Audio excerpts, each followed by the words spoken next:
Great. So thanks everybody for coming. I will be at the podium just because of the camera. I don't want to make whoever's up there try to chase me around the room as I talk. Otherwise, I would kind of wander a bit.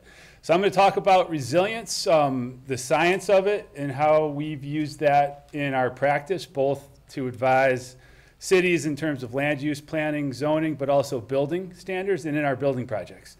And so I'm curious, how many builders do we have in the audience? Okay, great. So there's a really great code training that way, just out of curiosity, just joking. But but anyway, so this will be more of a science translated to practice, and I will talk a bit about what we've done on specific projects that we've built for resilience, but this is probably the less practical of the two, just to give everybody a heads up as to what we're talking about here. So if everybody attended the keynote this morning, it kind of builds on some of those concepts also. When I came back to work with the family companies, which included a residential building company working with Dad, it was a company I'd grown up with, you know, on the job site where child labor laws didn't necessarily apply. So I was digging, you know, deck post holes when I was 5, 6 years old. And I really loved it, but I wasn't sure that's what I wanted to do. So just as quick background, I got an undergraduate degree in evolutionary biology. Wasn't sure what I wanted to do with that. After 2 years, ended up somehow back in law school. Practiced for long enough to know that I probably didn't want to do that, at least the tax law that I was doing. So came back to the family business about 14 or 15 years ago now. And so that was just when the U.S. Green Building Council and all these concepts of green building or sustainable design had started to take hold and build on what everybody or most people here would be familiar in the 70s in terms of passive solar design and site principles in terms of how to site your houses to capture the sun, that sort of thing. But when I first came back to work with Dad, one of the you know, as a recovering attorney would probably painfully ask is, well, how do you define green building and what is sustainable design? And I found that there were 65 different definitions out there, 65 different green building rating systems that we had to think about whether they made sense for our clients and whether it made sense for us to take the time to learn them. And so there were common principles to all of them, but what I really wanted to do was try to research and understand maybe more of a scientific basis for it. It was when, say, building science was first starting to emerge, how to take the laws of physics and translate those into understanding thermal and moisture characteristics of how that moves through wall assemblies, for example, for durability, for indoor environmental air quality. But as I researched, I found a lot of the green building was somewhat subjective. And so green building really meant whatever that person who was speaking thought it might mean. And there wasn't much that came back to a scientific basis. But the scientific basis was there. And so I'm going to talk a little bit about it. So this morning we talked about how the social and the ecological are connected. And that's just to say that, you know, we probably as builders along with farmers understand better than any that we are immersed in the environment. We are subject to the environment. When we get 3 feet of snow and show up to work the next day, we need to dig out before we can finish framing that house. So we understand and have to live with the consequences of those environmental factors in terms of rainfall or heat or whatever it might be, because our clients at the end of the day expect us to deliver what they think is a, you know, comfortable home or comfortable environment on a budget. So that's just to say we're immersed in these systems, these social and ecological systems, and so we're subject to natural law as much as we are any sort of building code. So that means laws of physics, whether we want to acknowledge them and how we construct our wall assemblies or building envelopes, apply equally as much as any of the EPA climatic zones or insulation or air sealing protocols do.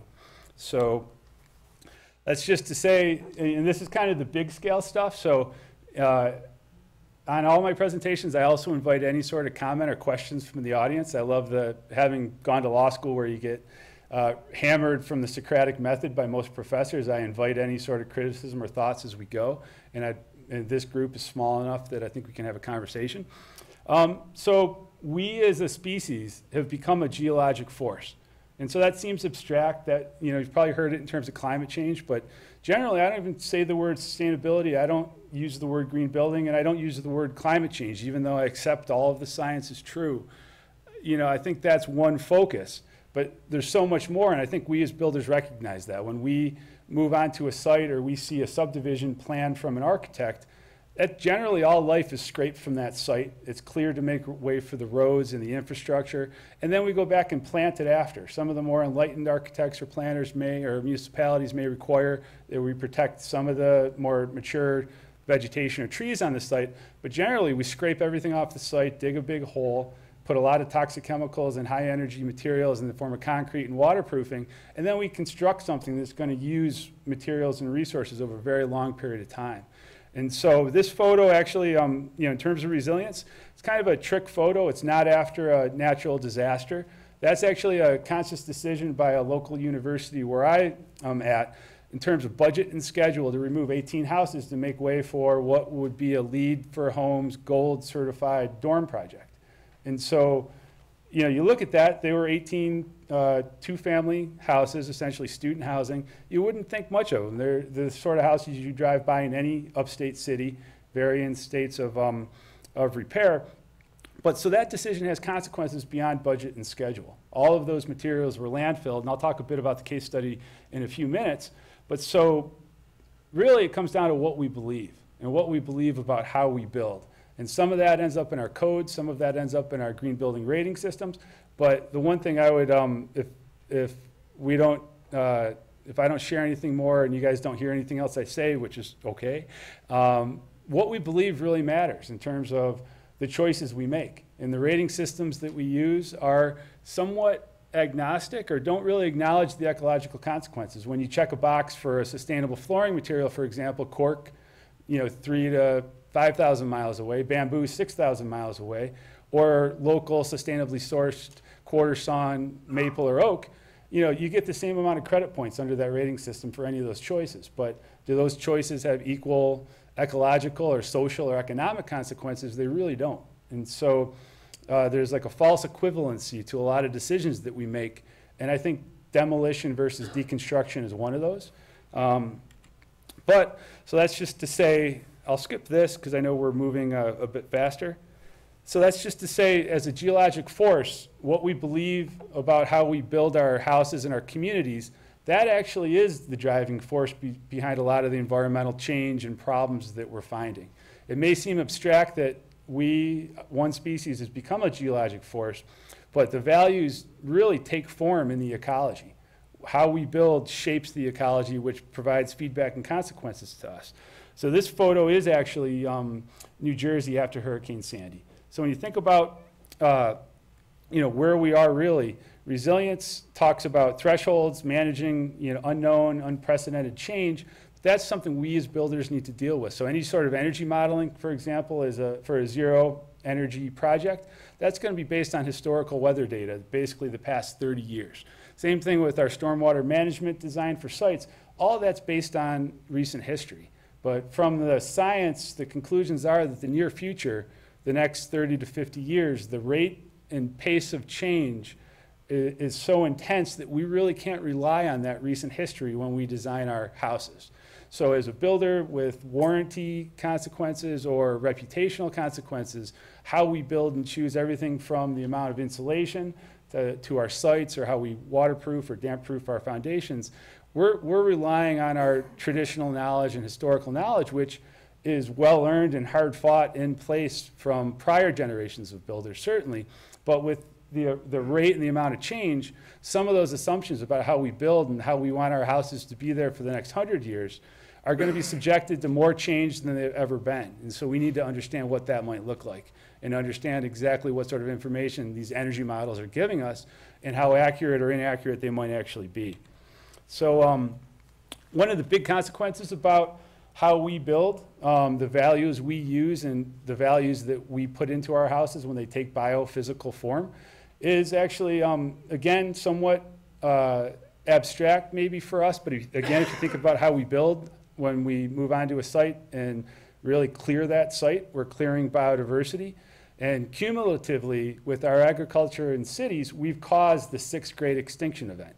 And so this is the first great extinction since the dinosaurs 65 million years ago. And that's really a consequence of habitat loss, chemical pollution, and all of these other decisions that relate to how we build our cities and build our communities. So that's a photo of mountaintop mining in Appalachia.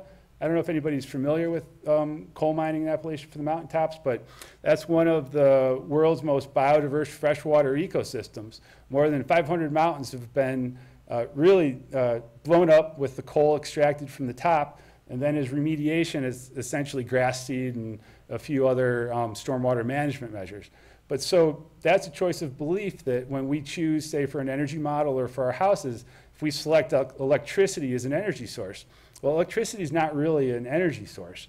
It's electricity from what? What's that source? And so if we're choosing electricity from coal, it's going to have a direct connection to some of these mountains. So part of that decision at the design table is, are we going to choose electricity? And then if it's electricity from a source like this, are we okay with a consequence like this?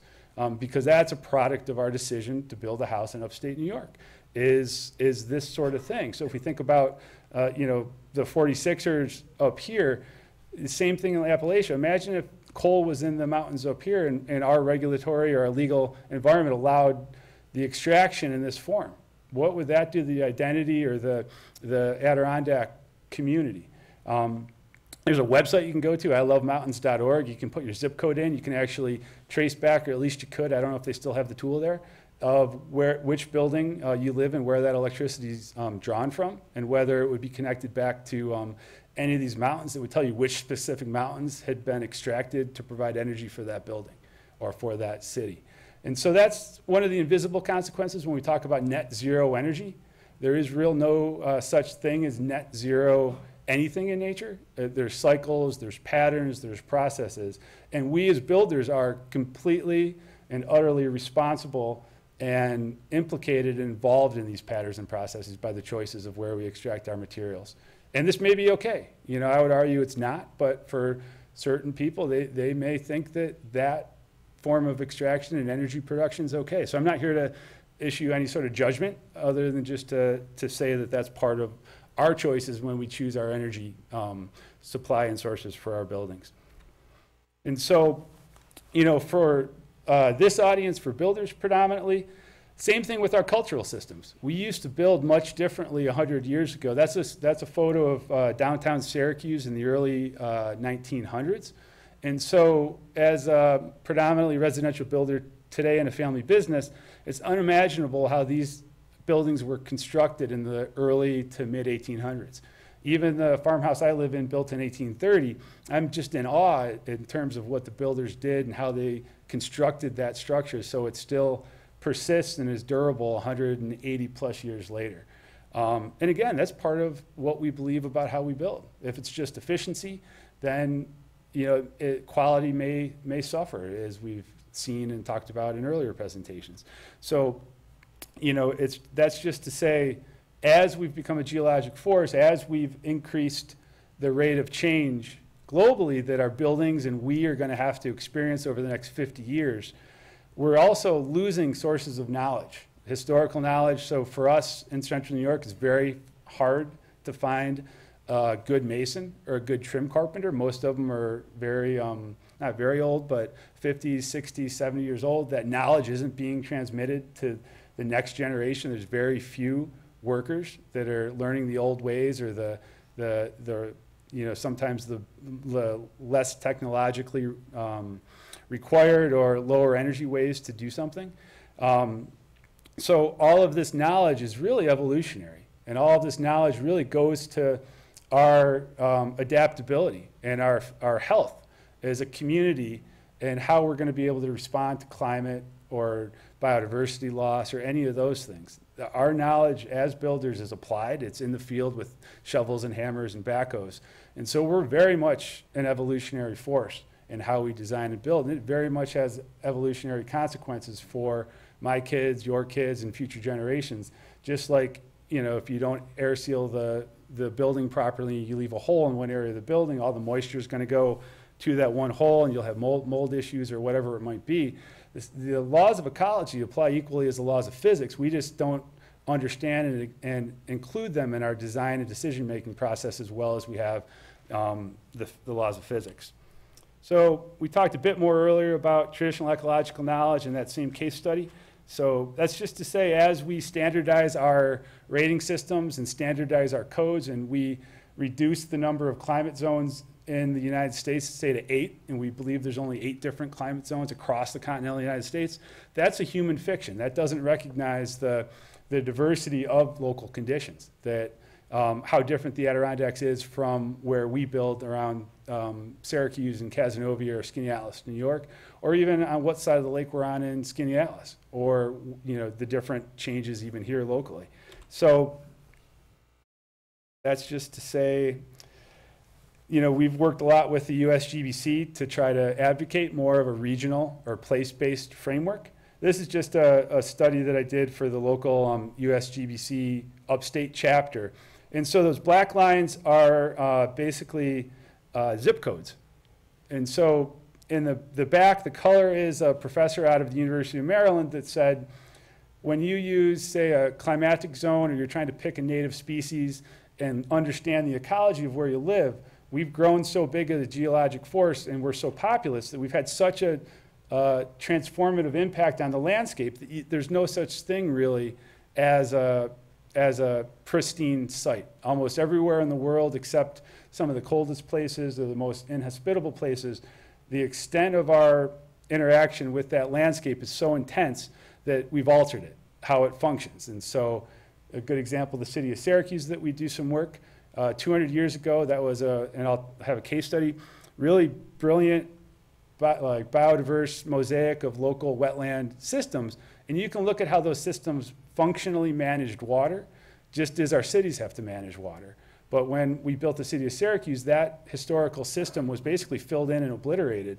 So 200 years later, the city of Syracuse and Onondaga County found itself sued in federal court for the combined sewage overflow system into Onondaga Lake, and under the Clean Water Act. And so lost in court and had to basically decouple its sewage and stormwater systems and achieve a certain level of purity by a certain date.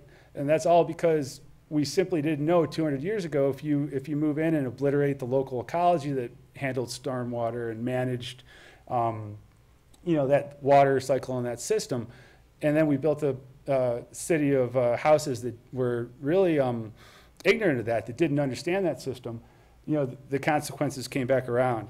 But so that's just to say, well, I'll move on because I know we're short on time. But so this is, as builders and people working in this field, what you'll see a lot, the science calls it specified resilience. That's resilience of what to what. That's a house to a hurricane or a city to a flood.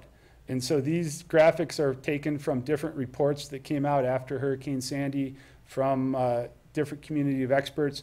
And these recommend specific measures that you can think about for your building. Like I mentioned, basically energy modeling is predicated on the past 30 years of historic weather data, but with the changes that we're seeing, those assumptions may not hold over the life of the building that you're going to construct. Same with pavement design, stormwater management, landscapes, that sort of thing. But really, our argument and what we've come to in practice is specified resilience isn't enough. It's the same thing as thinking about energy efficiency, but not ventilation, and having unintended consequences elsewhere in the system if you tighten houses, but don't think about the chemicals and the other things that are brought into the houses, and not designing an adequate balanced ventilation strategy, which for that circumstance would be impacts on human health, which the current code, I think, as Dad mentioned earlier today, is going to create those sort of consequences. But same thing here. If all we're going to do is talk about taking HVAC systems out of a basement that might flood and putting them on the roof, have we really done anything good for our clients if the power grid goes down and the only source of functional, like say heat, would be electricity? And so if a house without electricity for an extended period of time, or your water system goes down if you don't have power, then how long could your client really shelter in place to wait out that disturbance, that change? Really not long when you look at the modeling in terms of thermal envelopes and being able to shelter in place in either a heat wave in an urban environment or a really cold spell if you don't have a backup heat source. And that's where resilience is as simple as putting a wood stove in. so that you have a backup source of heat. So if your furnace or boiler loses power, you can still maintain a livable environment for your client. You can boil water to drink, you can cook on it, you can do a lot of different things. So it's not a technological solution. A lot of times it's a very straightforward, common sense sort of solution. So what we do instead is the idea of adaptability from an ecological science perspective. So we're talking natural selection and evolutionary design. These 7 principles I won't get into, but I'll get into some of the case studies.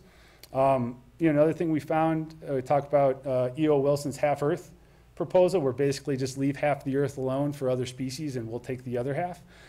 Because that to him is a threshold where you can preserve 80% of remaining biodiversity if you leave 50% alone. We would argue to go further. How can we build houses that enhance biodiversity or sites that enhance biodiversity? And the native plant talk just before this one was fantastic in that regard. And that's something that ecologists understand really well. So we try to bring ecologists into the design table and into our projects often. And usually it can be done free because you can find an expert at a local university who has studied that system for their entire career and is really happy to share any sort of insight as to how that system works. So sometimes we have to retain consulting ecologists, but generally not. And so we start from the first principle that you see on screen. If you save the living environment, you save both the physical and the living. However, if you only try to save the physical, you'll lose both.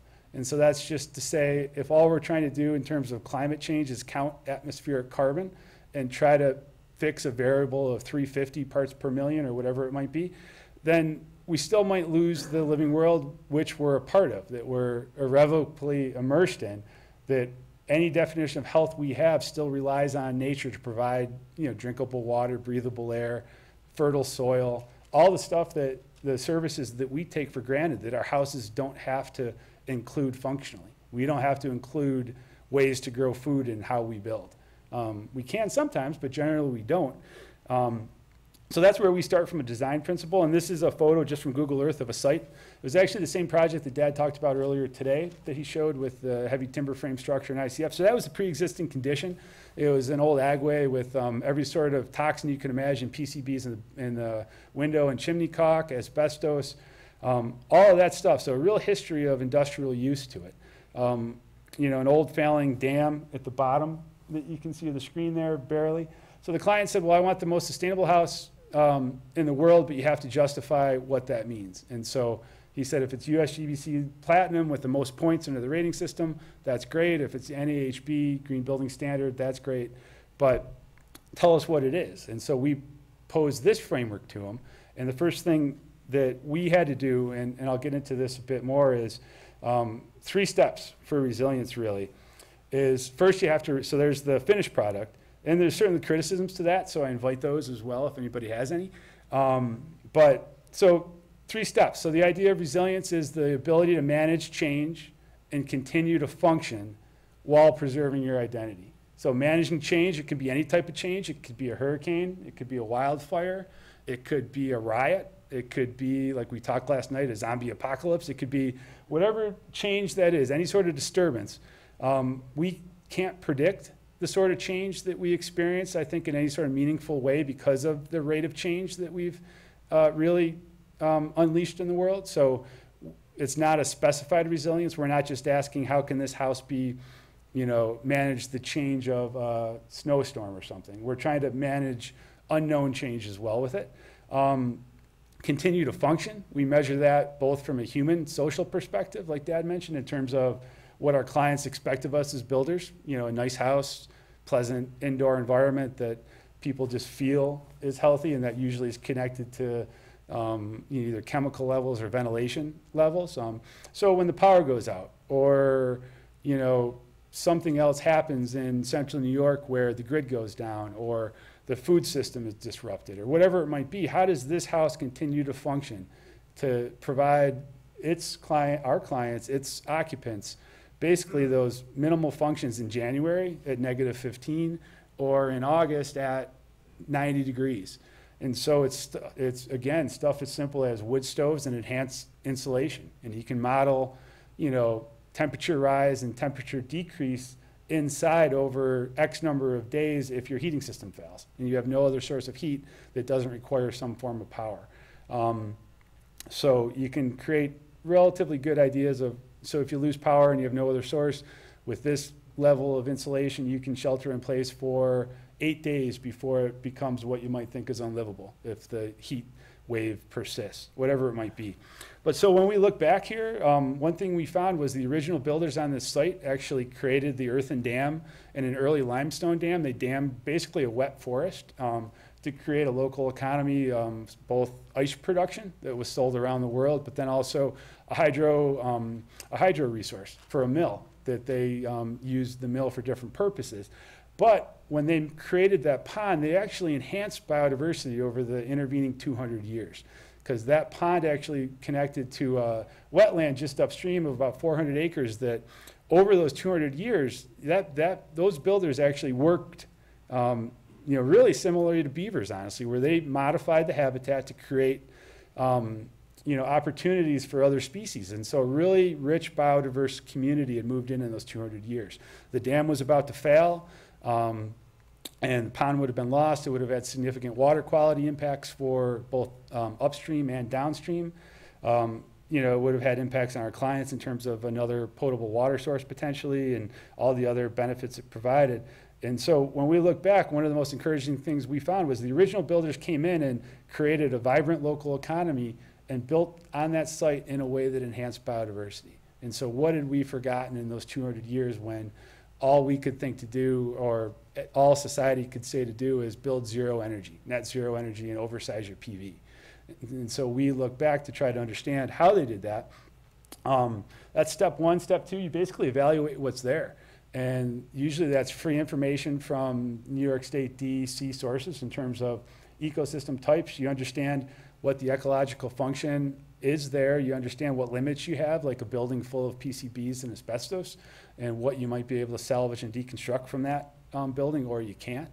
And then third stage is try to understand how you can really not restore yourself back to what it looked like 200 years ago in terms of, again, the ecological function. So in this example, it would be per acre, what was the biodiversity per acre of this site? How many gallons of stormwater per acre did this site handle before anything was built on it? How many, cubic feet of fresh air or healthy breathable air for humans was created by these trees prior to human intervention and prior construction there? How many millimeters of fertile soil were grown each year so the owners could, again, have a garden and have another source of functional resilience? Not only the local grocery store, but if something happened at the store, a second source of local food. So that was the final product. And that's to say, one of the big things that we do is first try to remember. And I think builders as a community are as best at this as anything. It's still very much traditional, and that's often criticized, but I think unfairly so often, sometimes fairly, sometimes unfairly. But so that's basically the seed bank in the forest. So if any change comes, like a forest fire, it starts at a very small scale, like a campfire that goes out of control. As long as that forest isn't in a prolonged series of drought, or say like out west, not allowed to burn as it always had in its history through management practices that don't allow burning, as long as that forest isn't vulnerable at larger scales, that fire will grow over a certain scale, but then eventually that forest will manage that change and preserve its identity as a forest. And so if you think about people living in that forest, we know a lot about how to live within the ecosystems that we now have surrounding us, that we're now immersed in. But as the world begins to change and we find ourselves in different systems that provide much less function, that don't purify air, that don't regulate climate, that don't provide drinkable water because of the pollution and the chemicals that we've put into it, how can we use our buildings to restore function in those cases? And so here, the first thing we try to do is remember how they used to do it with, again, stuff as simple as wood stoves and gardens and stuff like that. But so this is an example that I'll probably have to end with, I think. But so this is remembering. So this is downtown Syracuse around the year 1920. That's the Hotel Truax. That's a 12.4 million pound luxury hotel. Over the course of, I believe, about 3 months, The original engineers and builders actually lifted this hotel off its hand stone cut foundation, rolled it across the street, and spun it 180 degrees.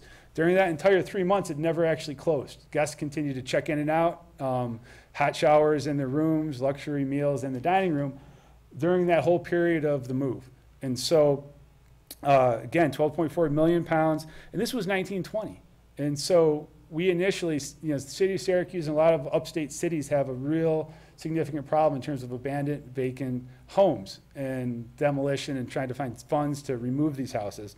And so instead of demolishing these houses, we said, what about deconstruction? And this started for us, honestly, on a lake that had become very gentrified. So people were spending a few $1 million for a lot to pay somebody to remove a perfectly beautiful $800,000 historic home, landfill it, and build. And initially our values said no, and so we told potential clients, no, we won't demolish that house and build one. And then we watched our competitors do it, and we realized very quickly we either needed to change businesses or do things differently because we'd put ourselves out of business very quickly. And so one thing we came to was deconstruction. And so we started to do it on all of our own projects wherever there was any sort of house that needed to be removed before we were to build there. But then we started to work with the city of Syracuse, the Greater Syracuse Land Bank, in terms of all the houses they have in cities. And so this was a pilot project from 2009. It was a photo that you guys saw earlier this morning. It started out as a 900 square foot house in 1920, grew to about a 2,000 square foot house by the time we got there. And so this was the site of one of those competition winning houses that we saw, the Passive House, LEED Platinum homes. And so what we did was say, if you're going to remove that house, let's deconstruct it. Let's weigh every pound, see how long it takes us, see what we can do with the material. We weren't sure, but we trusted that it would be, there'd be some benefits to it. We worked with the guy's name, he's a hero actually to me, Lamar Middleton. He's an ex-gang member in the city of Syracuse. And Lamar's words, he did a lot of things that he wished he hadn't as a kid, but then had a daughter. And so his world immediately changed, and he realized he needed to do things differently. So he started a company, Hope for Us Housing, and he saw sustainable construction and energy efficiency, blower door testing, as a way to keep kids like him out of the gangs and trouble that he had gotten into. So we worked with Lamar on this project. He had 6 kids that were either in trouble or about to be in trouble with law enforcement. And they showed up the first day with brand new trim hammers and tool belts that hadn't even had the price tags taken off them, and thought, uh-oh, how's this possibly going to go? But within the first 45 minutes, they were on that roof learning how to remove shingles and carrying some of the big 6x6s that were the mud sills. And they did a fantastic job. And so this house weighed about 213,000 pounds. We salvaged, diverted, or recycled about 86% of that from landfills and incinerators. It took us 10 hours to deconstruct from top of the roof down to top of foundation, another day or so to denail, and then half a day or so to sort and store the material, stage it locally, or get it to where it was going to go.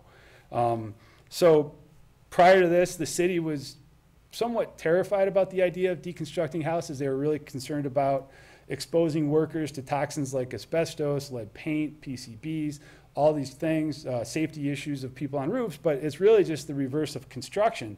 So all the same, as a lawyer, all the same rules and laws apply to deconstruction as they do construction or asbestos abatement. And so really the framework was there basically just to take this apart in reverse and follow that same regulatory and legal framework as you do when you demolish something, essentially. I mean, it's different for lead paint, but other than that, it's essentially the same. So we had showed the city the case study from 1920 and said if builders in 1920 could roll a 12.4 million pound luxury hotel across the street without ever closing it, we should be able to disassemble this house pretty easily. And across the nation, these results weren't by any means extraordinary or exceptional. Anybody who's tried to do this and has the skill of a builder that knows how to put things together and can recognize, say, where structural elements are when you start to take things apart, can do this. It's the same skills, and it's one of the best teachers of building science and forensics because you can show students why and what has failed as you disassemble it. You can show them a rotted windowsill and say, this is the cause of that rot, of that moisture or water intrusion, and here's how you should do it differently. So this was a larger case study after that first case study. Those are the 6 houses that we encountered. We were never actually given a choice as to which houses. They were essentially just handed to us. Just put it out to bid. Just held a few information sessions, invited builders, demolition contractors to really come learn more about the process. We drafted all the contracts, the RFPs, and said, do your best to salvage 50% by weight, not including the heavy stuff, so not including foundations, and let's see how you do. And that's how they ended up. 63.5%, not including the foundations, 90+% with the foundations. And so from a cost perspective per house, we started the conversation with the city of, well, how much do you pay to take a house down right now? And they gave us a number, and we said, okay, we'll, for the pilot project, we'll do it for the same cost and see how it goes. And for this, it turned out to be about $1,100 per house, more expensive to deconstruct it with these results than it would be to demolish it. But when you look at the economic development, there's anywhere from 13 to 15 jobs in deconstruction, because it's more like recycling. You've still got a material after you take it apart. It takes more of a crew to take it apart versus just one person in an excavator and a dump truck. And so you've got a bigger workforce. And so, honestly, the first labor cost is more expensive for projects like this.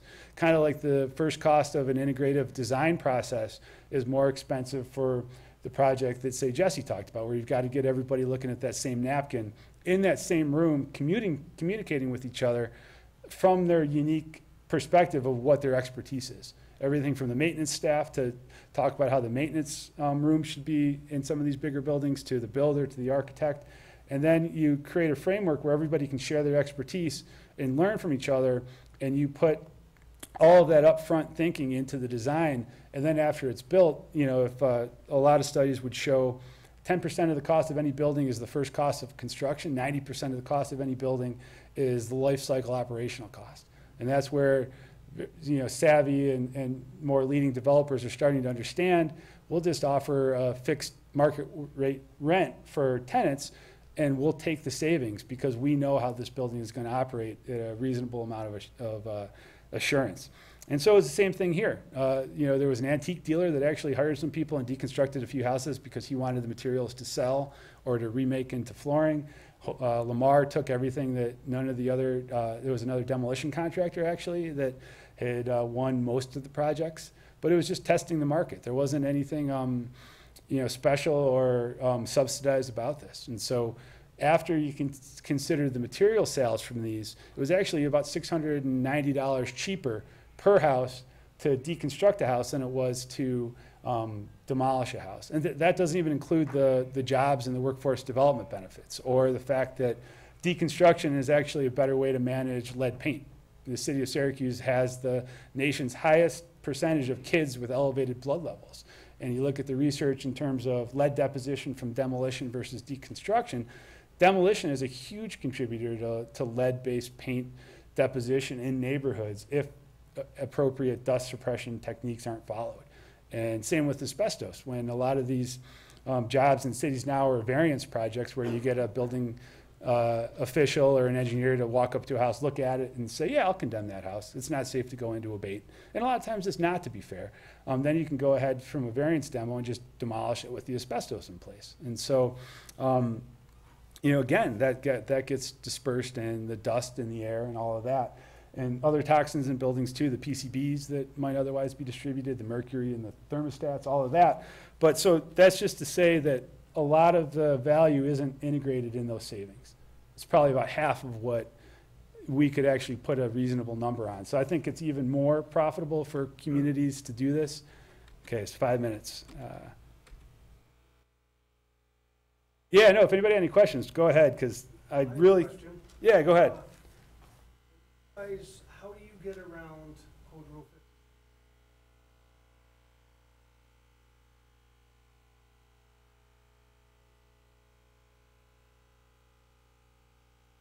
You guys still have to have it tested and any abatement done? Oh yeah, absolutely. It's as you know, a huge fine if you don't have that survey. Correct. before you start. And there's still a lot of houses that disappear mysteriously without that, to be honest. But no, our rule is we're going to follow every rule and regulation as best we can. And so we worked very closely with a lot of the environmental contractors and benefited heavily from their interpretation and expertise on how Code Rule 56 applied. So, and how, when and what you were disturbing, how you could sequence certain salvage operations not disturbing asbestos that would be present. But no, we always tested, and we even, you know, like PCBs is a good one. You know, there is no requirement that I'm aware of in New York or under federal law to test for PCBs. However, if you're caught improperly disposing of PCBs, the liability is significant. And so our recommendation was demolition, well, Land Bank was a client, and so we said to the Land Bank, you really don't want to risk this liability. You should test for PCBs, even though you're not required because of the potential liability. But if you choose not to test for PCBs, then let the demolition or deconstruction contractors know, one, it hasn't been tested, so that their people on the job site aren't exposed to this just because the asbestos report comes back and there's, you know, you don't know whether it's there or not. So you should test just because the workers that go in should know, are entitled to know. But if you don't, there's significant liability. So we told the deconstruction firms the same thing. It's your risk. The risk shifts to you as soon as you're awarded the contract. You need to decide from your business model how you want to carry that with all toxins. But we gave them a survey basically and said, here, to the best of our environmental contractor's ability, is what's present in this building. And even so, the one demolition contractor discovered asbestos in some basement paint and stopped operations and said, your environmental contractor missed it. I know that's got asbestos in it because of a project we did over there that same paint had it. So, so we encouraged a learning environment. It was more of an experiment rather than you know, the high stakes kind of liability that is commonly in the building world, where the architect shifts it to the builder. Builder gets prints with bubbles around them and things that aren't designed or called out in the specs, and then a fight happens.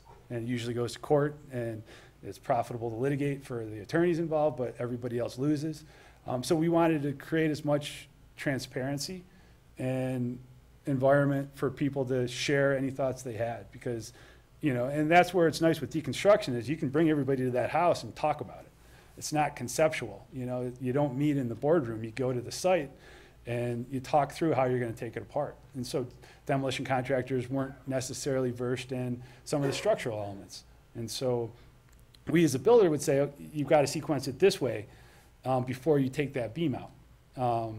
And so it was really trying to create that collective knowledge where, you know, everybody knew that there was liability if you didn't perform, but it wasn't, but it was all very much transparent, so people understood that. Yeah, no, so I didn't get to the second case study, I apologize. So probably just a couple minutes left, so unless there's any other questions, I'll leave it with this. This is one of the principles, how to use diversity. And so for our buildings, what we try to do is diversity of function. And these are definitions from ecological science, functional diversity and response diversity. So when we talk efficiency, we usually do as much as we can to engineer redundancy out, because redundancy is often perceived as a cost. If you can do, you know, you have to pay to do things two different ways. Why can't we just pay to do it one way? You know, so efficiency generally engineers redundancy out of it, but we ask, how many different ways can we provide drinkable water to our clients? How many different ways can we provide a livable environment when the power goes out to our clients? How many different ways can we purify the indoor air? How many different ways can we, you know, create sources of food for them? You know, all of those different things. And so we try to build redundancy in the best and most cost-effective way that we can. That's just a passive solar greenhouse. I can't really get into the elements, but ground source geothermal, sandbank, integrated PV, living machine in the back that can purify the home's black water, gray water from showers and laundry. You can grow vegetables, you can fish farm, you can do a lot of stuff. You can run it through your home's HVAC and ventilation system, and it purifies a lot of the toxins that would otherwise be in the air. So if your fans rely on electricity, you can actually move air passively through the system, and a lot of the indoor contaminants like formaldehyde and other VOCs would be scrubbed out of the system through that way. That's a photo of the Omega Institute, Rhinebeck, New York, for a vision of what one of those look like. Basically, it's a marsh and engineered ecology, a system of holding tanks. But that's just to recognize most of our systems don't function anywhere as elegantly or as resilient as a marsh ecosystem does. So how do you integrate these ecologies into buildings? That's just a really beautiful passive solar greenhouse that is a really fantastic place to be in January or over the winter with very minimal energy. You can do it at city scales. The one in the upper right, South Burlington, Vermont, for thousands of homes. That's a different way to do a green roof. Again, we don't use the word green because green doesn't mean anything. So this is SUNY ESF gateway roof, not our project, but I include it because it's what we would have done on that project had we done it.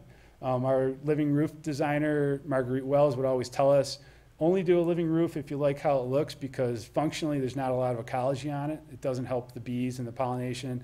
Stormwater management, it doesn't really do much for you. But when you shift it from just a sedum roof, or say a rain garden from just plants that aren't arranged in community at an ecosystem scale, you actually get a higher level of function. So you can go to a city and say, when you talk green infrastructure or living infrastructure, there's a model that doesn't cost any more to construct that actually sequesters more gallons of stormwater per acre than a conventional model does. And an example like this is modeled after a specific ecosystem in New York. They're studying how much more function this roof has than other green roofs, but it's kind of an ecosystem-based design model, and there's more resilience with it. Talked about that. Okay, let's.